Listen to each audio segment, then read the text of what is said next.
Mister பச்சோந்தி sorry OPS அவர்களே, சட்டசபைக்குள்ள முதலமைச்சர் வரும்போது எல்லா உறுப்பினர்களும் கட்டாயம் எந்திரிச்சு நிற்கணும் அப்படின்னு எந்த அவசியமும் கிடையாது. அதுங்க எல்லாருக்குமே தெரியும். இருந்தாலும் அதையும் மீறி அந்த பதவிக்குன்னு ஒரு மரியாதை கொடுத்து முதலமைச்சர்கள் வரும்போது எதிர்க்கட்சி தலைவர் உட்பட எல்லாரும் எந்திரிச்சு நிற்கிறது அது வந்து பார்த்தீங்கன்னா ஒரு சபாநாகரிகம், ஒரு பெருந்தன்மை. அந்த குறைந்தபட்ச ஒரு பெருந்தன்மை கூட இல்லாத ஒரு எதிர்க்கட்சி தலைவர் தான் உங்களுடைய எதிர்க்கட்சி தலைவர்.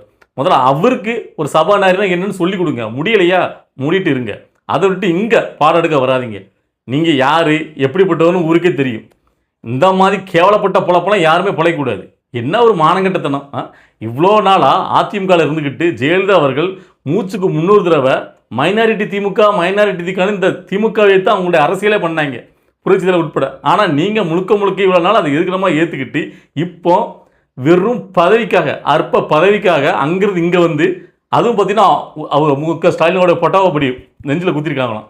இப்படி குத்திட்டு உட்காந்துட்டு இன்றைக்கி முட்டு கொடுக்கீங்கன்னா இதை விட கேவலம் ஒன்றுமே கிடையாது. இதில் வேறு என்னது கருணாநிதினு எப்படி சொல்லலாம்? இல்லை நான் தெரியாமல் கேட்குறேன். கருணாநிதி அப்படிங்கிற பேரை கருணாநிதினு சொல்லாமல் வேறு நான் கட்டுமரனா சொல்லுவாங்க. இல்லை நான் கேட்குறேன். அதுக்கு அவ்வளோ செஞ்சு அதெல்லாம் கூட சொல்லக்கூடாது. கலைஞர் தான் சொல்லணும். உங்களுக்கு தேவைன்னா நீங்கள் சொல்லிட்டு போங்க. உங்களுக்கு செம்படிக்கணும் நீங்கள் சொல்லிட்டு போங்க கூஜா தூக்குறதுக்கு.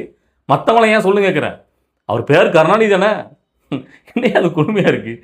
ஸோ இன்றைக்கி நம்ம நிறைய விஷயங்களை பேச வேண்டியிருக்குங்க. அதாவது நம்ம வந்து பார்த்திங்கன்னா இன்றைக்கி சட்டமன்றத்தில் நடந்த நிகழ்வு பற்றி நம்ம காலையில் ஒரு வீடியோ போட்டிருந்தோம். அது வந்து பார்த்திங்கன்னா ஃபர்ஸ்ட் ஆஃப், அதாவது எதிர்க்கட்சி பார்த்திங்கன்னா வெளிநடப்பு செஞ்சாங்களா, ஓடி போனாங்கல்ல, அதுக்கப்புறம் நம்ம அதை பார்க்கல. அப்பவே சொல்லியிருந்தேன் இதுக்கப்புறம் செகண்ட் ஆஃப் நடக்கிற சுவாரஸ்யமான சம்பவங்களை பார்த்து நம்ம அதுக்கப்புறம் பேசலாம் அப்படின்ட்டு. ஸோ இப்போ தான் பார்த்தேன். அதாவது நிறைய சம்பவங்கள் நடந்திருக்கு. ஓகேவா, உணர்ச்சி வசப்பட்டு அமைச்சர் ரமேஷ் பேசினது, முதலமைச்சர் அவர்களே சாரி கேட்டதுன்னு உட்பட நிறைய விஷயங்கள் நடந்திருக்கு. ஸோ எல்லாத்தையும் பார்க்க போகிறோம். அதாவது என்ன நடந்திருக்கு அப்படின்னு கேட்டிங்கன்னா, இந்த அமைச்சர் ரஞ்சித் ஒருத்தர் இருக்கார் நம்ம தமிழை வச்சு காலத்தில், அவர் வந்து பார்த்திங்கன்னா பேசும்போது கலைஞர் கருணாநிதி அவர்களை பார்த்திங்கன்னா கருணாநிதி அப்படின்னு வார்த்தையை குறிப்பிட்டு பேசியிருக்காங்க. இந்த வார்த்தையை கேட்ட உடனே எதிர்க்கட்சியில் உள்ள எல்லாரும் பார்த்திங்கன்னா அது எப்படி நீங்கள் வந்து பார்த்திங்கன்னா கருணாநிதி சொல்லலாம், அவரை வந்து முன்னாள் முதலமைச்சர் அப்படி தான் சொல்லணும், இல்லைன்னா கலைஞர் அப்படி தான் சொல்லணும், கருணாநிதி சொல்லலாமா, அது ஒரு மாண்பு குறைவாக நாங்கள் பார்க்குறோம் அப்படி இப்படின்னு பயங்கரமான ஒரு கதறல். ஓகேவா, அதுக்கு தான் ஏன்னா செகண்ட் ஹாஃபில் வந்து நம்ம ஆல்ரெடி சொல்லியிருந்தோம் முதலமைச்சர் விஜய் ஒரு முக்கியமான பணி நிமித்தமாக தான் போயிருக்காரு, அவர் வரதுக்கு வாய்ப்பு கூட இருக்கணும்னு சொல்லியிருந்தோம். அதேமாதிரி வந்துட்டாங்க. முதலமைச்சர் வந்துட்டு முதலமைச்சர் விஜய் எந்திரிச்சு இந்த விவசாய பயிர்க்கடன் சம்பந்தமாக பேசுகிறது தான் அவர் எந்திரிச்சார். அதுக்கு முன்னாடியே பார்த்தீங்கன்னா அதாவது அவர் சொன்ன வாக்கியம், அதாவது அந்த அமைச்சர் சொன்ன, அதாவது உங்கள் தலைவரை குறிப்பிட்டு அவர் பேரை சொன்னதுக்கு நான் வந்து சாரி கேட்டுக்கிறேன் அப்படின்னு சொல்லிவிட்டு அவர் வந்து பேச்ச ஆரம்பித்தார். எனக்கே ஒரு நிமிஷம் ஏன் முதலமைச்சர் விஜய் அவர்கள் இதுக்கெல்லாம் சாரி கேட்கணும் அப்படின்னு தான் எனக்கு தோணுச்சு உண்மையிலே.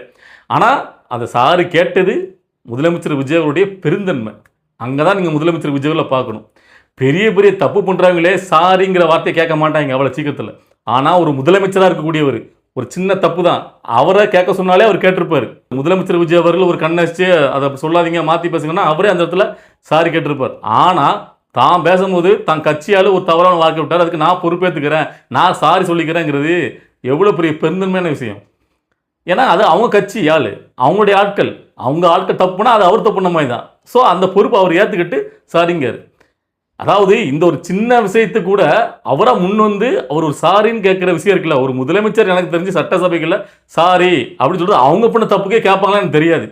அவங்க தப்பு பண்ணியிருந்தா கூட அதை அவ்வளோ சீக்கிரத்தை சாரிங்கிற வார்த்தையை கேட்க மாட்டாங்க. ஈகோ ப்ராப்ளம், ஒரு ஈகோ எல்லாருக்குமே அந்த ஈகோன்னு ஒன்று இருக்கும்ல, அவ்வளோ சீக்கிரத்தில் கேட்க மாட்டாங்க. ஆனால் தான் கட்சியில் உள்ள ஒரு ஆள் ஒரு விஷயத்தை சொல்லிட்டாங்க, அது வந்து எதிர்கட்சியினருக்கு அது வலிக்குது, அதை தவிர்த்துருக்கலாம் அப்படின்னு நினச்சிட்டு இவராக வந்து பார்த்தீங்கன்னா சாரி கேட்டார்ல, அங்கே தான் முதலமைச்சர் நிற்கார். நீங்கள் என்ன வேணால் அவரை பற்றி நினைக்கலாம், அந்த மனசனுடைய பெருந்தன்மைக்கு முன்னாடி நீங்களாம் ஒன்றுமே கிடையாது அப்படின்னு காட்டிட்டார். ஸோ இப்படி முதலமைச்சர் விஜய் அவர்கள் பார்த்தீங்கன்னா சாரி கேட்டுட்டு அடுத்தாப்பில் பேச சொல்லுங்கிறாரு. அதுக்கு முன்னாடி ஒரு விஷயம் அதை குறிப்பாக சொல்லி ஆகணும்.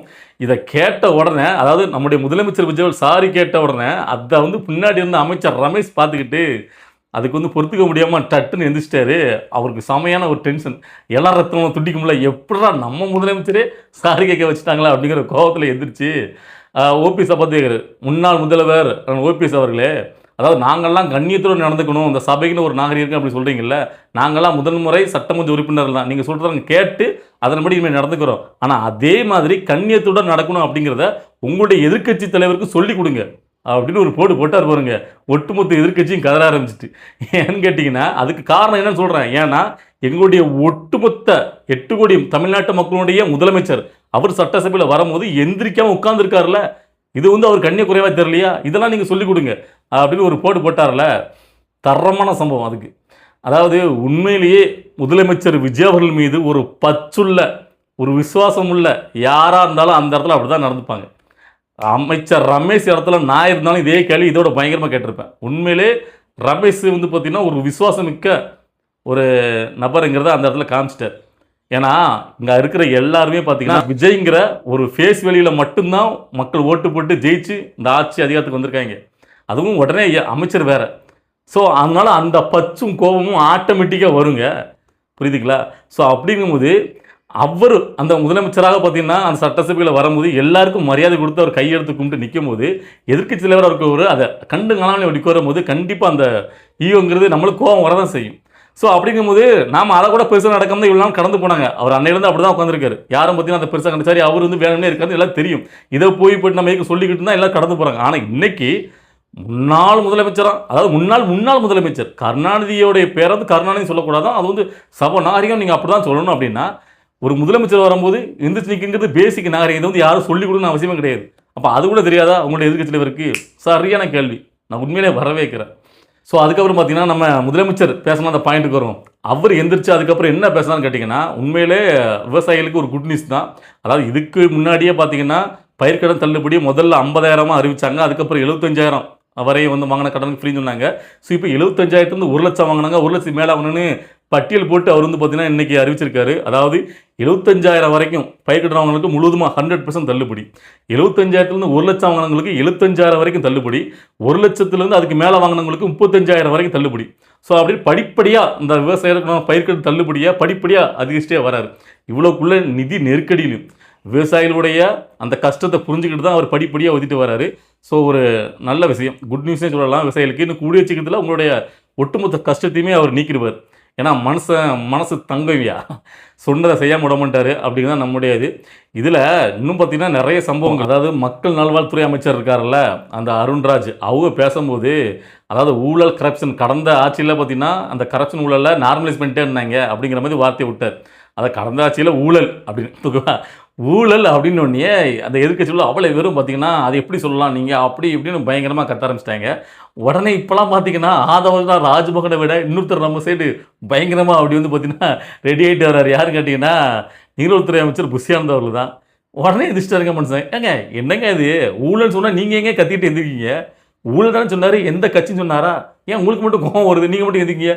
அதிமுக சும்மா தானே உட்காந்துருக்காங்க, உங்களுக்கு மட்டும் என்ன பொசுக்குன்னு ஊழல் சொன்னால் நீங்கள் எங்கே எந்திரிக்கீங்க அப்படின்னு சொன்னது தான் மூஞ்சி செத்து போயிருக்கும். சரியான ஒரு பள்ளி கொடுத்தாரு. அதே மாதிரி இன்னொரு விஷயத்துலையும் அதே மாதிரி தான். அதான் கேட்டிங்கன்னா நீங்கள் வந்து பார்த்தீங்கன்னா ரொம்ப ஊழல்லாம் நாங்கள் பண்ணலை அப்படி இப்படிங்கிறீங்களே. உங்களுடைய கட்சியில் இப்போ புதுசாக அது அதிமுகலேருந்து 2 அமைச்சர் தான் இருக்காங்க. அவங்களாம் ஊழல் அமைச்சர் தானே, அவங்க மேலே ஊழல் குற்றச்சாட்டு இருக்குல்ல. எப்படி நீங்கள் வந்து அவங்கள வச்சுக்கிட்டு ஊழல்லாம் நாங்கள் பண்ணலை அப்படின்னு எப்படி சொன்னீங்கன்னா சுத்தமான கரையா எப்படிங்க அப்படின்னு சொல்லி ரொம்ப நக்கலாக வந்து பார்த்தீங்கன்னா எல்லாருமே வைக்கிற ஒரு கொஸ்டினை வச்சாங்க. அதுக்கும் பல்ட்டி கொடுத்தாரு மனுஷன்.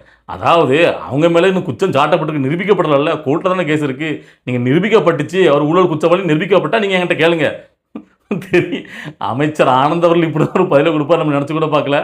விட்டு விளாசார் மனுஷன். அது எல்லாமே அவர் முதல்ல தான் ஸ்டார்டிங்கில் தான் கொஞ்சம் ஸ்டார்டிங் ட்ரபிள் இருந்திருக்கும் போல். இப்போ சும்மா பிச்சு உதறாரு மனுஷன் வேறு லெவல். ஸோ இதில் இன்னொரு முக்கியமான விஷயத்தை நீங்கள் கவனிக்கணும். எவ்வளோக்குள்ளே இருக்காங்க பாருங்கள் சீப்பாக, அதை தான் நீங்கள் பார்க்கணும். அதாவது காலையில் முதலமைச்சர் விஜய் சட்டமன்றத்தில் வரல அப்படின்னு நம்ம சொன்னோம்ல. ஏன்னா அவருக்கு அதை விட ஒரு முக்கியமான பணி இருந்ததுனால அவங்க போயிட்டார். அதுக்கப்புறம் லேட்டாக கூட வந்து ஜாயின் பண்ணோன்னு நம்ம சொல்லியிருந்தோம், அதே மாதிரி ஜாயின் பண்ணிட்டார். இப்போ அவர் வர டைமில் நாம் இருக்கக்கூடாது, காலையில் நம்ம கேள்வியெல்லாம் கேட்கும் போது அவர் இல்லைல்ல. ஸோ அப்போ இப்போ மட்டும் நாம இருக்குன்னு சொல்லிட்டு இப்போது பார்த்துக்கிடுங்க எப்படின்ட்டு எதுக்கு தலைவர் வரல. ஸோ இவ்வளோக்குள்ளே காரசார எதுக்கு தலைவரும் கிடையாது. அதாவது அவர் வெளியில் போயிட்டார், அவராக தான் போய்கிட்டு அவங்க தானே வெளிநாடு பண்ணுறேன்னு போனாங்க. போய்கிட்டு அங்கே போய் பார்த்தீங்கன்னா பத்திரிகையாளர்கள்லாம் மீட் பண்ணிவிட்டு அவங்க அங்கே நின்றுட்டு சவுடால் பேச்சு. அதாவது கேட்டிங்கன்னா துறை சார்ந்து யாரும் அமைச்சர்கள் பதில் பேச மாட்டேங்க. நம்ம ஒரு துறை சார்ந்து ஒரு கேள்வி கேட்டால் அது துறை சார்ந்த அமைச்சர் தானே பதில் சொல்லணும். இன்னைக்கு கூட பாருங்கள், நாங்கள் வந்து போதைப்பொருள் சம்மந்தமான கேள்வியில் வைக்கோம், அங்கே துறை சார்ந்த அமைச்சருக்கு இல்லை. உங்களுக்கே தெரியும் அது எந்த அமைச்சர் அப்படின்ட்டு. முதலமைச்சர் விஜய் தான், அவர் அங்கேருந்து பதில் சொல்லலையா. சரி, அவர் முக்கியமான முதலமைச்சர்னா 1008 பணிகள் இருக்கும் அவங்களுக்கு. அந்த முக்கியமான பணிகள் தான் அவர் அங்கே போயிட்டு தான் வர முடியும். ஸோ போயிட்டு தான் வந்துட்டாங்களா செகண்ட் ஹாஃபில், நீங்கள் தைரியமான ஆள் தானே, அதுக்கப்புறம் வந்து நின்று இந்த கேள்வியை கேட்க வேண்டியது தானே. சரி, இப்போ வந்து பார்த்தீங்கன்னா கேள்விக்கு அனுமதி கொடுக்க மாட்டாங்க, டைம் முடிஞ்சு போச்சு, இன்னும் அடுத்த விஷயங்கள் பேசுவாங்க அப்படின்னா காலையிலேயே உங்களுக்கு அதுக்கு உண்டான பதிலாக மற்ற அமைச்சர்கள் கொடுத்தாங்களே. ஏன் முதலமைச்சர்கள்ட்ட அந்த துறை சார்ந்த இது இருக்குன்னா ஏன் மற்ற அமைச்சர்கள் பேசக்கூடாதா? உங்களுக்கு பதில் தானே தேவை. உடனே அவங்க சொன்னால் தான் நீங்கள் கேட்பீங்களோ? அதாவது ஒரு சீப் பாலிட்டிக்ஸாக இருக்குது. அதாவது பார்த்தீங்கன்னா அவர் நம்மளுக்கு நம்ம பள்ளி கொடுக்கும்போது அவர் வரல. அப்போ அவர் வந்து பேசும்போது நம்ம இருக்கக்கூடாது. என்னென்ன பண்ணுறாங்க பாருங்க. இதெல்லாம் மக்கள் பார்த்துட்டு இருக்கீங்களா, நீங்களே புரிஞ்சுக்கிடுங்க.